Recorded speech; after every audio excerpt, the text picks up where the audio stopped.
भारत के जितने भी क्वाड एलाइज हैं, जापान, ऑस्ट्रेलिया, अमेरिका या और भी बाकी फ्रेंडली देश हैं, इनमें से एक ही देश है जो भारत के नॉर्थ ईस्ट में बहुत ही एक्टिव तरीके से इन्वॉल्व है, और वो है जापान, जो कि अरुणाचल प्रदेश समेत नॉर्थ ईस्ट की डेवलपमेंट में बहुत ही मेजर रोल प्ले कर रहा है।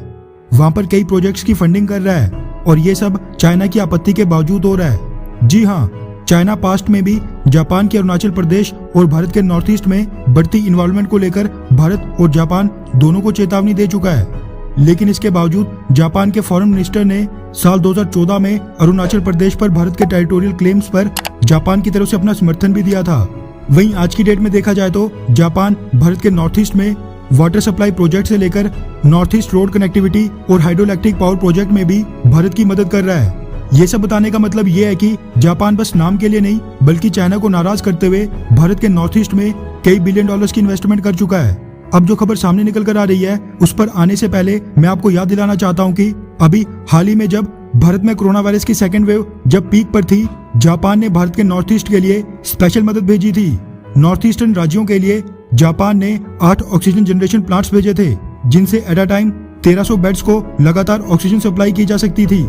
जापान का नॉर्थ ईस्ट के लिए ये गुडविल जेस्चर अभी खत्म नहीं हुआ है, और पिछले कल जापान ने नॉर्थ ईस्ट में वैक्सीनेशन प्रोग्राम एफिशिएंट तरीके से चले, उसके लिए भी एक बड़ी घोषणा कर दी है।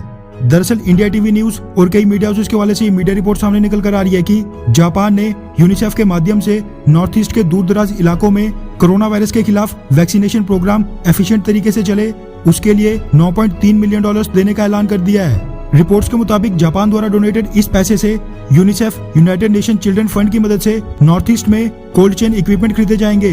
कोल्ड चेन फैसिलिटीज को मजबूत किया जाएगा ताकि कोविड-19 की वैक्सीन दूर दराज के इलाकों तक बेहद आसानी से पहुंच सके। वैसे अगर आप ये सोच रहे हैं कि कोल्ड चेन इंफ्रास्ट्रक्चर को मजबूत करने में इन्वेस्टमेंट क्यों की जा रही है, तो आपको बता दूं कि कोरोना वायरस की वैक्सीन को स्टोर करने के लिए टेम्परेचर बेहद कम होना चाहिए, जिसके लिए इसको ट्रांसपोर्ट करने के लिए स्पेशल तरीके के रेफ्रिजरेटेड कंटेनर्स और रेफ्रिजरेटेड ट्रक्स और व्हीकल्स और कोल्ड स्टेज यूनिट्स की जरूरत पड़ती है। लेकिन नॉर्थ ईस्ट के राज्यों में ये फैसिलिटीज बड़े पैमाने पर मौजूद नहीं है। जापान यूनिसेफ की मदद से इन्हीं को मजबूत कर रहा है।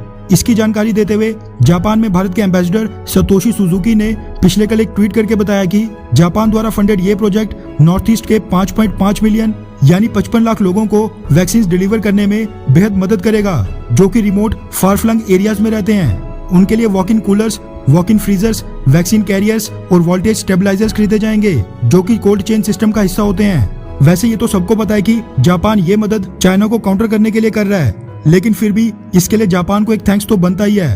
वैसे जापान और अमेरिका में से आपको कौन से देश पर ज्यादा भरोसा है, जापान या फिर अमेरिका? नीचे कमेंट करके अपनी राय जरूर बताएं। अच्छा सुनो, चैनल को सब्सक्राइब करो, उसके बाद घंटी बजा देना ताकि अगली वीडियो आपसे मिस ना हो पाए। Thank you.